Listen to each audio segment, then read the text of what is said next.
Our brand new episode where we are talking about setting boundaries and the importance of setting healthy boundaries. Many of us struggle with creating healthy boundaries where it's family or friends or coworkers are uncomfortable of saying no most times.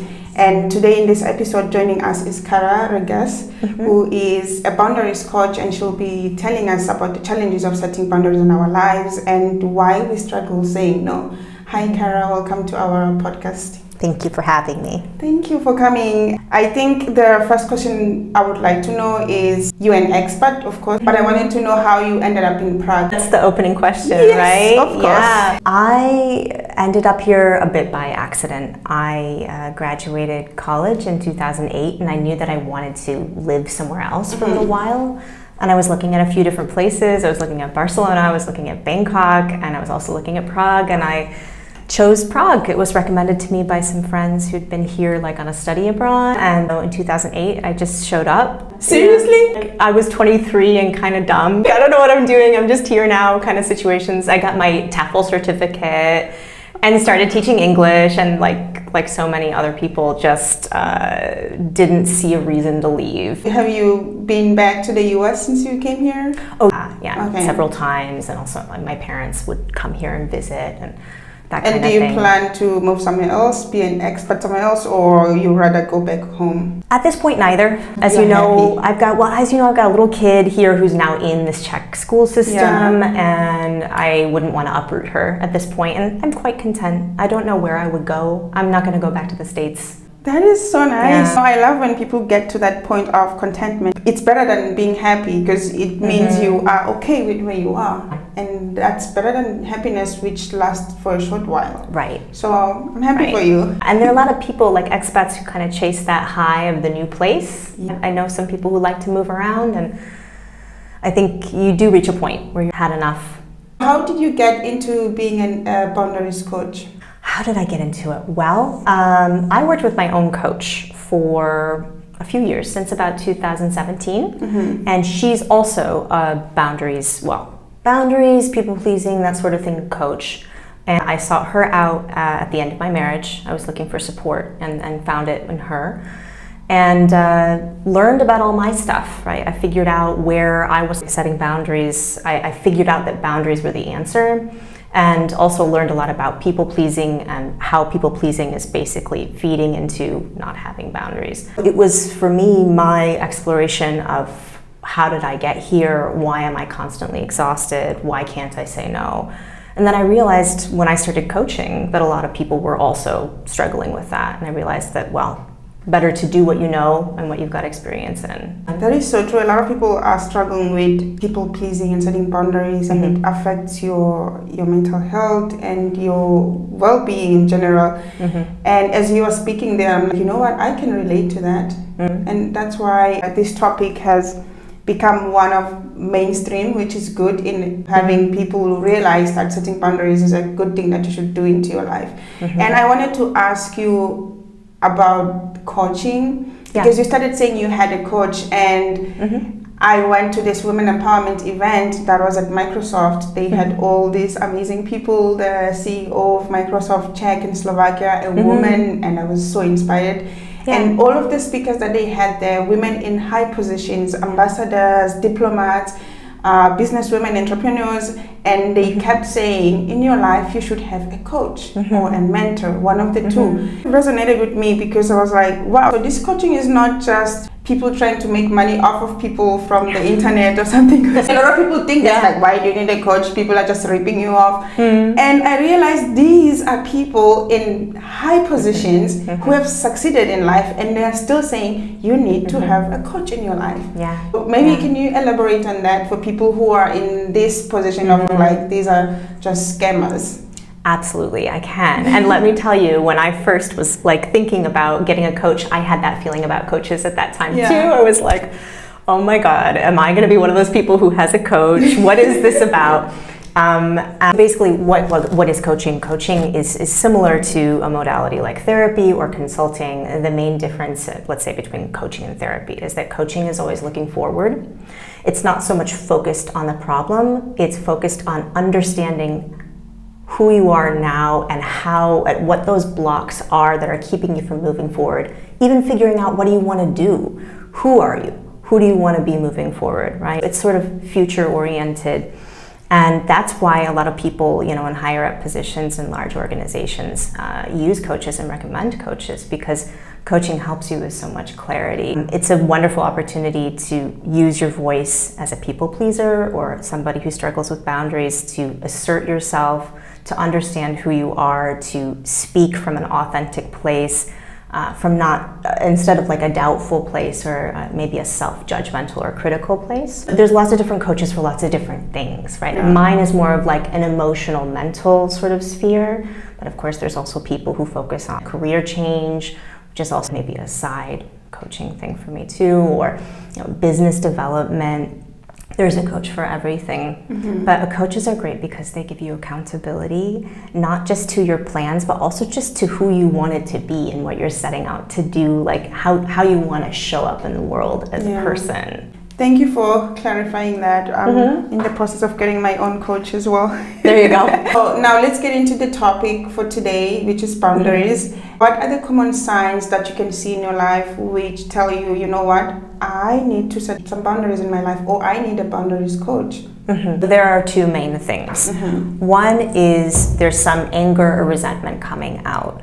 Maybe it comes out just occasionally, but when it does, it explodes. You're like a volcano or a ticking time bomb. Mm-hmm. Maybe you have a sense that people aren't giving you what you need, and you're angry at them. And the secret underneath that is you haven't actually told them what you need. Right? So then there's sort of an anger and resentment there. And the other thing along with that, the second thing, is exhaustion. You might be finding yourself burning out regularly. Like in my story, I would cyclically burn out. Every month to 6 weeks, I'd find myself just crashing and burning and not understanding what was going on. So those are the two things I would say are like the big red flags that you need to look at your boundaries. And I know this should have been the first question, but exactly what a boundary? Good call. Let's start at the beginning. Boundaries are the difference between you and other people, right? So if you have, let's say, healthy boundaries, you are able to have your own opinion, your own sense of who you are that's not dependent on maybe a role that you have or just who you are in reference to other people. If someone expresses something strongly, you don't automatically necessarily go along with them, because you are you and other people are other people. Mm-hmm. And it's okay to be different. That's what boundaries are just allowing yourself to be autonomous in that sense.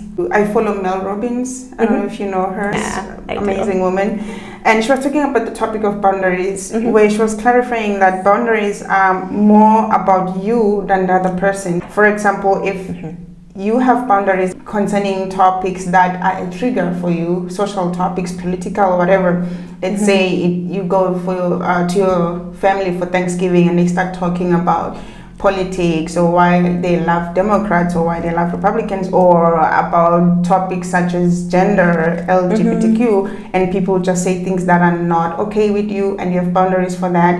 The boundaries are that you have to stand up and say, this topic is a trigger for me, I'm gonna leave. Not for you to say, can you all stop talking about this? Yeah. Because I don't like this topic. I think people also need to realize that boundaries are more about you reacting to other situations, removing yourself from situations that you think will trigger your stress or whatever in your body. Exactly, and that perfectly illustrates what I was talking about before with the anger and resentment. The anger and resentment come from this idea that somebody else needs to fix it, that somebody else needs to fix your feelings, that you are not in charge of maintaining your own self, that someone else has to come in and do it, right? Yeah. It's that same thing. Good. And when you want to establish healthy boundaries with the people in your life or people at work, where do you begin? Well, I would take a step back, if we can, for a moment, because I feel like it's really important to understand, for people who struggle with boundaries, you can't talk about boundaries without talking about codependency and people pleasing. You just can't. If you know that you're struggling to set boundaries, that's the reason why. Full stop. That really is it. When we talk about like getting started, the very first step is just really understanding what's going on. What are the machinations that have led to this moment where I'm constantly feeling resentful and my energy is drained and I don't know how to say no, right? That's got to do with people pleasing. People pleasing, in short, is feeling responsible for other people and needing other people to feel a certain way in order for you to feel okay. So again, it's that deflection. It's all about them, right? Yeah. So there's never any sense of, I'm just gonna do what works for me and I'm gonna let them have any feelings that they have, positive or negative, and that's gonna be the separation. There's this absolute sense of, I need them to feel okay for me to feel okay. So if you wanna talk about what's the first step is understanding that and just observing yourself, right? Understanding that's the machination. How is it coming out for me? What does it look like in my life, right? How does it feel in my body? One of the things that when we get into talking about boundaries, we're talking about people pleasing, we're talking about burnout, right? Yeah. As I mentioned before, another topic, right? And all of these things, it can come down to a physiological state. When we talk about people pleasing, it's a strategy. It's a survival strategy that some of us, just by virtue of the environments that we grew up in when we were little kids, it was our strategy that helped us get our needs met. We have the choice of being authentic, expressing ourselves as we are, or the choice of connecting. And kids are always going to choose to connect. Every time, that's how they survive. For those of us who realize we're people pleasers, we chose it as a child. It was a strategy that we used then. And now we have to slowly unwind it. We have to recognize that that's the case. And at the same time, we have another part of our nervous system that's holding us in. So we're kind of like a pressure cooker in our bodies, right? So we've got a lot of adrenaline and a lot of cortisol, and it's always going, right? So tying this back into burnout, what's happening is we've got stress hormones in our bodies almost all the time when we're a people pleaser. And obviously this is a recipe for disaster because they're not supposed to be there all the time. They're supposed to come up and then go back down. And what happens with a people pleaser is there'll be a lot of up, burnout, crash. Instead of going back down to normal operating procedure, they go all the way down, and then there's a recovery period. Now you touched on the topic of people pleaser. How do you differentiate yourself from standing up for yourself and not being a people pleaser into being a Karen? Being a what? A Karen. Tell me what you mean by a Karen. They usually term it for these women who will be like, I want to talk to your manager. They get food and they don't like it. I'm like, yeah, let me talk to your manager. They're always complaining all the time for customer service. So you know what I mean? So that's a really good point. Boundaries have two extremes of what you might call dysfunction, right? Different strategies, let's say, in more neutral terms. The one strategy is the really obvious one we've been talking about, people pleasing. The Karen, I would characterize that as the opposite end of the spectrum. They still have boundary issues, but they have an issue of no. They're overdoing it. There's like a need to put up this like warrior, like a wall. I'm not going to let anybody touch me, and if anybody does anything, I'm going to call for the manager, right? Yeah. That also points to the same issue. There's still boundaries issues there, it's just not in the classical sense that we're like used to hearing about. I saw a meme that says that you have to applaud a woman who will go to do her manicure, and they can say after they're done, like, you know what, I don't like them. Because when you do your manicure, like you can never tell the nail technician to be like, okay, I don't like these nails. That it takes balls to come out and say that you just people please. Even if you don't like them, you just be like, they're nice, and you leave and you go complain with your friends. But you never tell them straight in the face. You're like, I don't like them. Can we change them? Because again, and this comes down to like, it's so upsetting to your nervous system if you're not used to that feeling. Your heart starts racing, you're sweating. Just the idea right now, I'm like, oh God, right? It's the same with a haircut. Like, oh my, what are you gonna do? Your hair's cut. Especially when they color your hair. You ask for a certain color and it comes out not like that. You just sit there and be like, I'm gonna complain on Facebook or somewhere else. I'm gonna cry all the way home. But that's a really good example, right? Because boundaries are also speaking up. They're saying no when you need to say no, and they're speaking up when you need to speak up. Boundaries are just about being authentic and actually showing up in the world how you really are, saying how you really feel, right? Oh my gosh. And you also touched on burnout. A lot of people end up in burnout or even depressed in most cases because they are just afraid to say no. They take on extra work, like your boss says, can you do this? Yes. Do this? Yes. You cannot say no because you just want to please, especially when it comes to expats. I remember talking with you about this topic, saying that if you are an expat or a foreigner at your work, you just always try to people please because you feel like you are at a disadvantage just by the mere fact of being a foreigner. So my question to that is that, can setting boundaries positively impact your mental health and your overall being, your quality of life? Absolutely. And the reason is that when you set boundaries, what you're saying to yourself is, I deserve to be here. I'm good enough exactly as I am. And that comes through. Statement. That comes through. So when you're talking about those situations like at work, when you're like, oh my God, I'm the foreigner, or I don't look like everybody else here, I stand out, right? Just having those phrases is going to inform so much of your behaviors, your tone of voice, the way that you make or don't make eye contact, the way that you stand, right? And all those things are those like nonverbal communicative things that then people sort of know who they're dealing with. Because if you walk in and you're already kind of like, maybe you're bent over, maybe you're almost looking apologetic, you're like apologizing for being there, do you know what I mean? I do, I totally understand, and you are touching on so many points that are so valid. I know that feeling of being like, okay, I'm different, I don't belong here, and you already tell yourself I don't belong here, you already tell yourself you are inferior than anyone else here, and you act that way, and you have these non-verbal cues that says that you are inferior. You're teaching people how to treat you without even realizing that you're giving them signals when you're thinking about yourself that way. And I just want to say here as well, it's really important to validate the fact that like we're not choosing to say these crappy things about ourselves, right? Like this comes from years of practice and a lot of experience. And a lot of us have had really tough experiences that have led us to have these feelings of I don't belong here and all that. That's all to say it is changeable. This is something we can do something about. You just have to recognize, what's my pattern? What am I telling myself? You know, what do I want to start telling myself? What would I need to do to get there? What's one little tiny baby step that I can take? Because here's the real truth about all of this. If people are listening to this right now, they're going like, oh my God, that's me. I want to change all this stuff. You can't do it all at once because your body can't handle it, right? Your body's going to freak.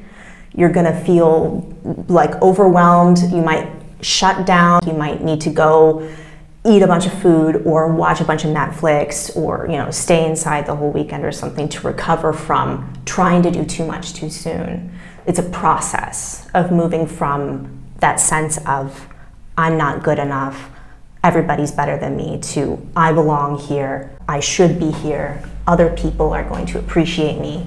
It's not a one day to the next day thing. 2 points there. The first one is about the hunching back or standing up when you enter the room. I don't know if you know Jordan Peterson. I read his book, The 12 Rules of Life. I think rule number 1 was you need to stand up straight with your back straight instead of hunching forward, because first of all, it's good for posture.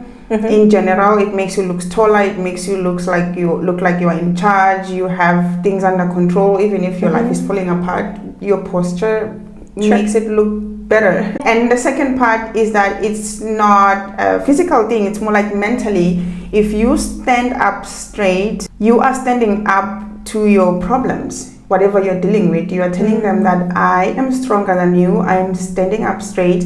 But if you hunch like you're in a defeated mode, it's already saying I failed. You just treat yourself as a failure, as a nobody. And the other part that you talked about was things that we tell ourselves. We are not good at this. And I read a study actually that said a lot of these things that we tend to believe as adults, that's who we are, we did not tell ourselves that. Like someone told us either as we were kids or growing up or in past relationships, especially if you are in a relationship with a narcissist and they keep telling you are this and this and this, you end up believing that, not because of that's who you think you are and you have labeled yourself as that, but because of what people around you have labeled you as that. Well, actually, everything that we think about ourselves in the world, we learned. Everything we learn from our environment, from day one. We absorb everything. It's incredible how much is programmed in. And the tricky thing, I think, as well, when we think about what those thoughts are and where they might come from, is things that we believe, things that we assume, we're completely unaware of because they feel like truth. And so things like the things that we think about ourselves, they can feel like truth, so much so that we don't even take the time to think, to even question it, because we're not even aware that we're thinking it. Do you know what I mean? This is the biggest thing that I do with my clients, actually, is just taking a minute and going, because I'll hear somebody say something like, but you know, they know more than me. Hold on, do they? Is that an assumption? Is that true? Wait a minute. Hold the phone, reel it back in, right? It's really important to do that if you're wanting to do this kind of work, because it's all baked in, just like you said. I've recently done that in my life, actually, because I have been reading a lot of self-help books, and my recent one was Atomic Habits by James Clear, and about changing your habits and just changing who you are and stop telling yourself negative things and putting yourself inside a box. In my life, what I've always believed and told myself was that I am not creative. I am the least creative person in the room. And I defined myself as that. I made it my label. My name is Ashley, I am not creative. This is so funny because you know what the reason of that is, because I went to school, I was like straight A student, and my future, I did not plan on what I want to do career-wise or what to study. The people around me decided for me, because in my high school, then they were like, okay, you got so good A's here, go study this. You'll be great at this. So I went and did that. I got like B in math and A in accounting. And then I decided, okay, I'll do accounting because that's what my teachers told me. So I applied for accounting. I finished my bachelor's of accounting and I went to study master's in accounting in Taiwan. And my professor, who was my advisor for my thesis and my master's, he was like, oh, you are so good. You know what? Continue, do a PhD in accounting. I did not plan on doing a PhD or even going that far with accounting. But they just came, you're good at this, continue. So he was like, you know what, I will continue being your advisor in your PhD. You don't even have to apply for an advisor. I'm already here. Just tell them you already have an advisor and everything to do your PhD. And through all this time, I thought I was not creative, because in numbers, you are not creative. You just, the answer is always 20. If you're balancing the account, they should balance in this number. You don't have to create anything. So I never had the chance to create. So my entire life, I just said, I'm not creative at all. I just take what's there and give it back to you. And so the only time that I didn't work or study was when I got to Prague, because I was in the maternity leave kind of thing. And then I had this time to myself sitting at home and not doing research and just being with the baby. I started to have all these creative ideas, and look what I'm doing. I started the podcast with the Ladies Network, and I'm always coming up with new ideas. And I was like, wait a minute, so I am creative. Why was I telling myself I'm not creative? And that's what a great example of just how you described it. It's so typical, right? I'm a numbers person. Because I'm a numbers person, it means, right? And no idea where that came from, other than you know, all the messages. And actually, something else that was coming through to me as you were telling that story, and I think it's a really good example of a moment where, you know, boundaries were not set, and is this whole thing of throughout all of the schooling, there was this external focus on getting information about myself. I'm going to get some information about myself from that teacher. That teacher's going to tell me. Now this teacher, she's also going to tell me. And this person. And that's so common for, frankly, women, right? We're socialized in a lot of parts of the world, I would argue most parts of the world, to wait for information about ourselves, to wait for permission to go do things, to do the acceptable thing, to do what our family wants us to do, and so on and so on. True. I never had to think for myself, even what I want to do in my life. I never had to think at all. My career, I never had a career coach. People were just telling me, do this, do this, do this. This is the first time in my life, and I'm over 30, and this is the first time in my life I'm actually doing something for me, and I'm not even using any of the education that I had to learn. Like, I'm not. Sometimes I think I'm like, I wasted my life studying all of these things that I'm not even using in my life. It kind of helps that you studied, but I am not using those degrees. And imagine if I had studied what I wanted at an earlier age, or even years earlier, because then I wouldn't have to listen to anyone, but I never had the chance to think for myself up until now. And think about, if you hadn't had this moment and this realization now, think of all these years that you wouldn't have had. Think of all these years that you've gained if you didn't learn about this for another 10 years, just to flip the script on you, because like you say, you're only in your early 30s, I assume. Sorry to out you on air. but it's important to recognize that too. You have figured it out. You are starting to understand and expand what you think is possible for you. It's sad that you lost the time, but at the same time, finally you found it. You found your meaning. You found your meaning in life, your purpose, and stuff like that. Just expanding outside of those expectations and allowing yourself to have the courage and trust in yourself to go and try these things. Oh my gosh! Right? Yes. Right? Yes. Because that's what we learn when we start to ask everybody else what we should do. We learn that we can't trust ourselves. We can't trust ourselves to make decisions. We can't trust ourselves to be an authority, to have an opinion, to know what we want. It all goes away. Sure. So how can you communicate your boundaries in an effective manner that doesn't make you sound rude or hurt the feelings of the people around you? The answer is you're not going to make friends making boundaries. But the great thing about setting boundaries is the people who have a really strong reaction to you, who you don't end up, maybe you even lose a friendship over something, right? By having a boundary, probably not a good person to be around. Because people who want to kind of push your boundaries, who are not children, by the way, different situation. Children are supposed to push boundaries, but that's not developmentally appropriate for a 30-year-old. Let's just say that. When you have somebody who is an adult doing that, that's kind of a red flag that that person maybe isn't a very safe person for you to be around. Anyway, on a psychological level. I mean, the thing is when we're first starting to set boundaries, we tend to be pretty bad at it, right? When we're not practiced, and you can find yourself maybe feeling like a Karen, overdoing it. Like maybe you speak loudly or quickly, or you just maybe don't use as diplomatic language as you'd like to, and that's just because you're not used to it yet. And the good thing about it is, through that phase, it gets messy. I'm just gonna say it gets messy.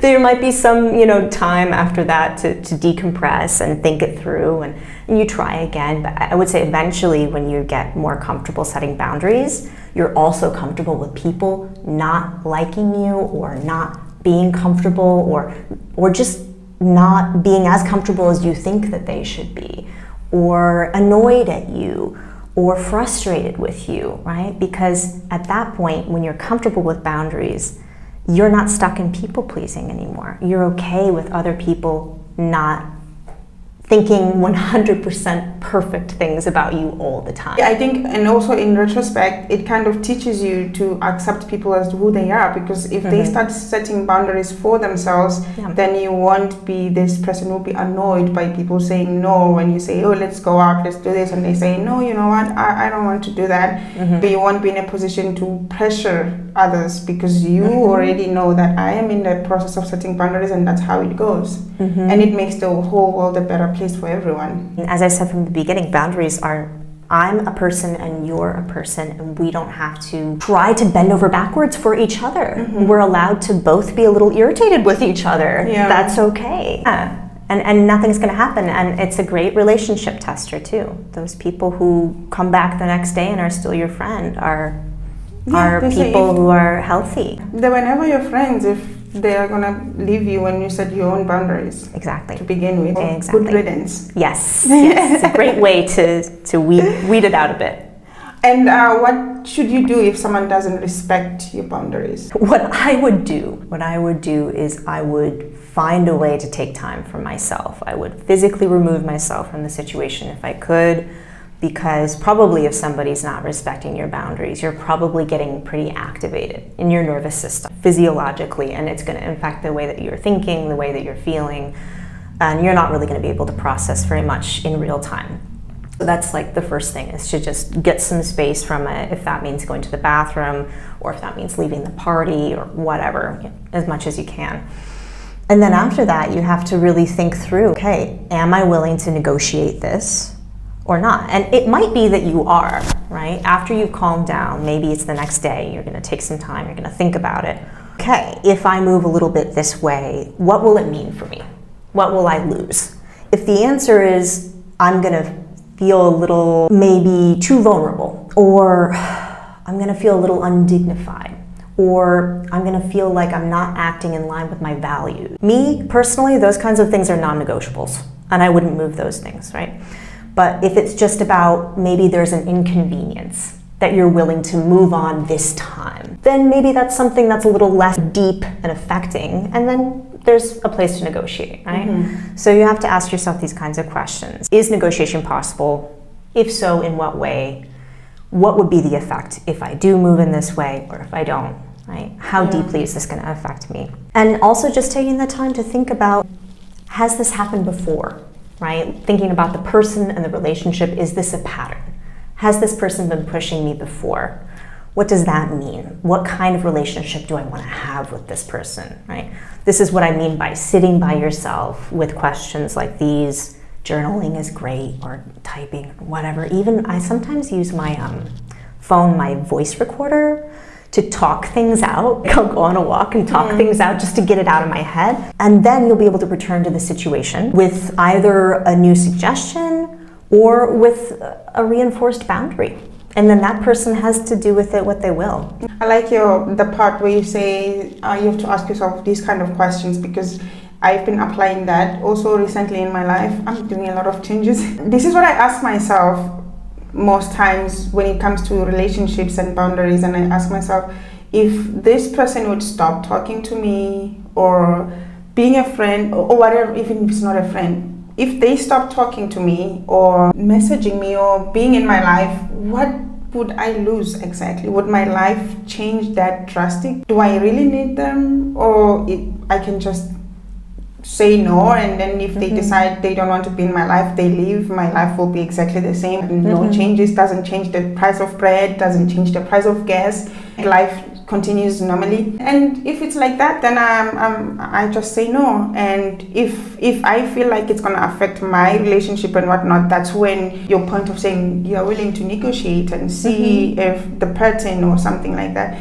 I recently did that because there were these people, I don't know, like friends, they're not really friends, I met them once. So they wanted to come here in the house, and they were like asking, well, not asking me, like my partner, can they come here and whatnot. I was in the middle of something, and I was in that mode of, I don't want to see people, not just them, right? But I don't want to see anyone, I'm just in that zone. But they want to come, and I'm like, yeah, you can hang with them, but please don't bring them in the house. So I don't know if they took it personally, because then they came here. Apparently they were at the gate, and they're like, oh, they were outside, come outside and say hi. And I was like, you know what, I already said I don't want this, so I'm not gonna go outside and say hi, I'm gonna sit here. And I did. I didn't go outside, they went back, they left.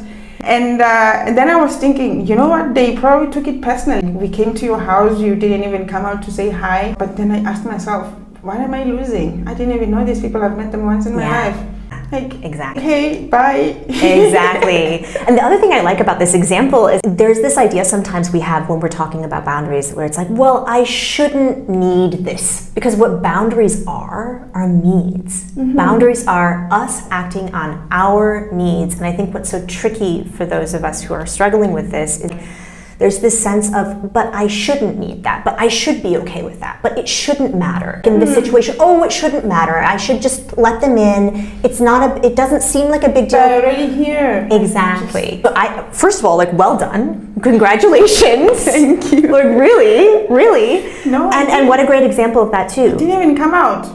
I was inside the house. They went back from the door. They didn't even. I was like, I'm not gonna do this. I'm just in a not good space, and I already said I don't want them coming here. So And it's not personal. It's not like I don't want to see them. It could be anyone. And that was the thing. You just knew that you needed to just not see people that day. And that was that. And you didn't judge it, you didn't criticize it, you didn't question it. You were just like, this is what it is right now.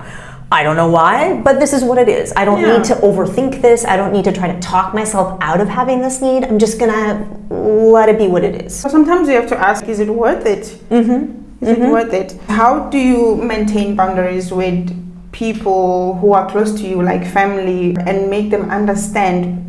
Because sometimes they don't understand or agree with the boundaries that you set.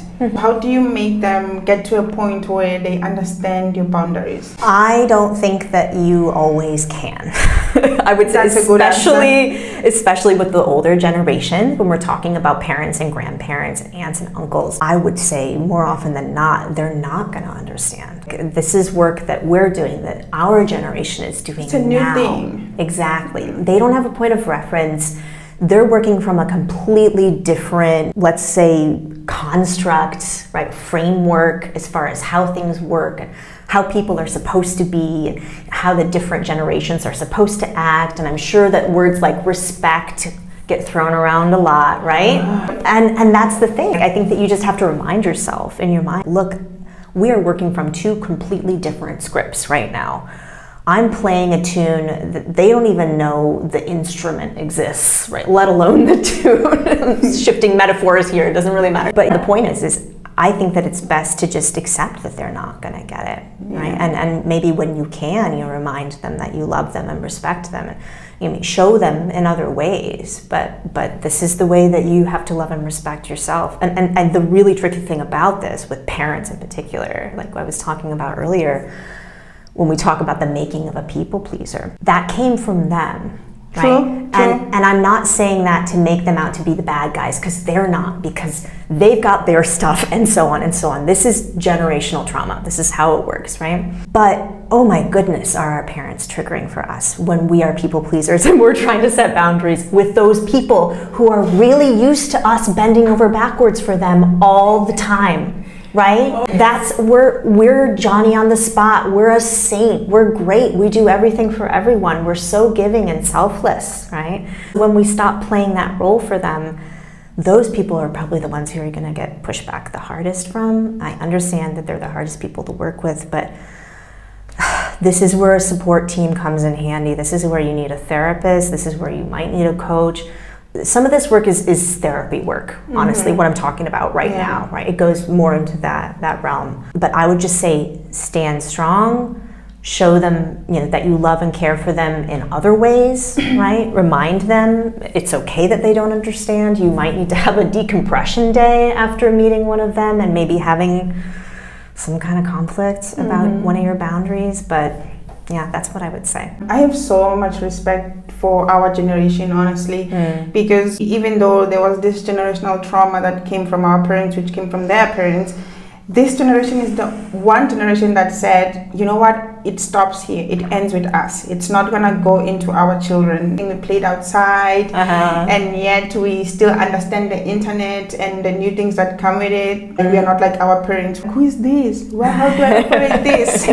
We had it all, and we are changing things. We changed so much in terms of societal issues with the LGBTQ, with equality of genders, with a lot of things, honestly. I cannot even finish. A lot of things changed because of this generation. And now we have coaches, we understand our boundaries, we understand what we want with our lives, our careers and stuff, and it's all this generation. I really love it. That there's a really lovely burgeoning of understanding, especially as all of this relates back to developmental trauma.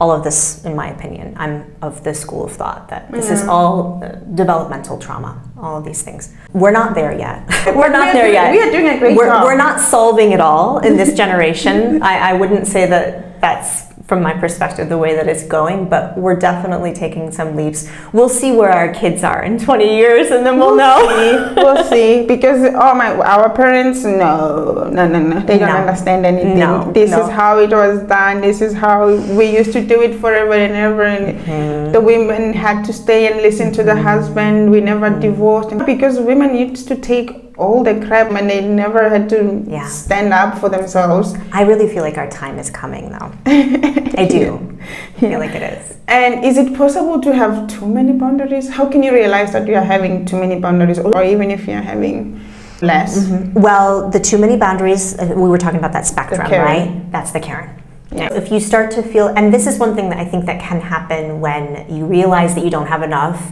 one of the overkill things that happens is you just set too many, or they're too specific, or like you might also have some perfectionistic fantasy. We didn't even talk about perfectionism, but that's a huge part of this whole, let's say, constellation of things.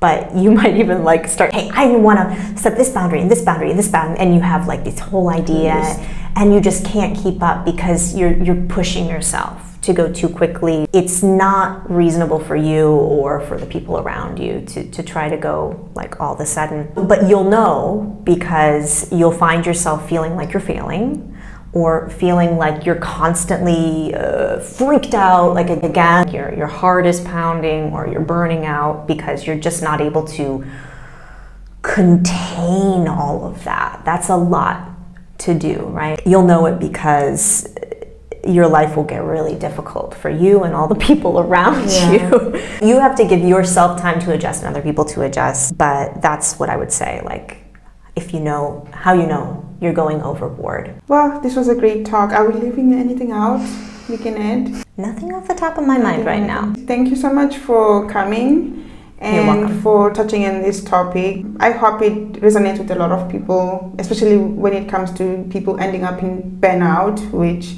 is what usually happens. Or maybe people will take in this topic to heart and start making their own boundaries. Thanks for having me. Thank you for listening to this episode. If you want to be a part of our Dear Ladies Network community, visit our website www.dearladiesnet.com or follow our socials on Instagram and Facebook at dearladies.network. Don't forget to subscribe so you don't miss new episodes. Until next time, bye.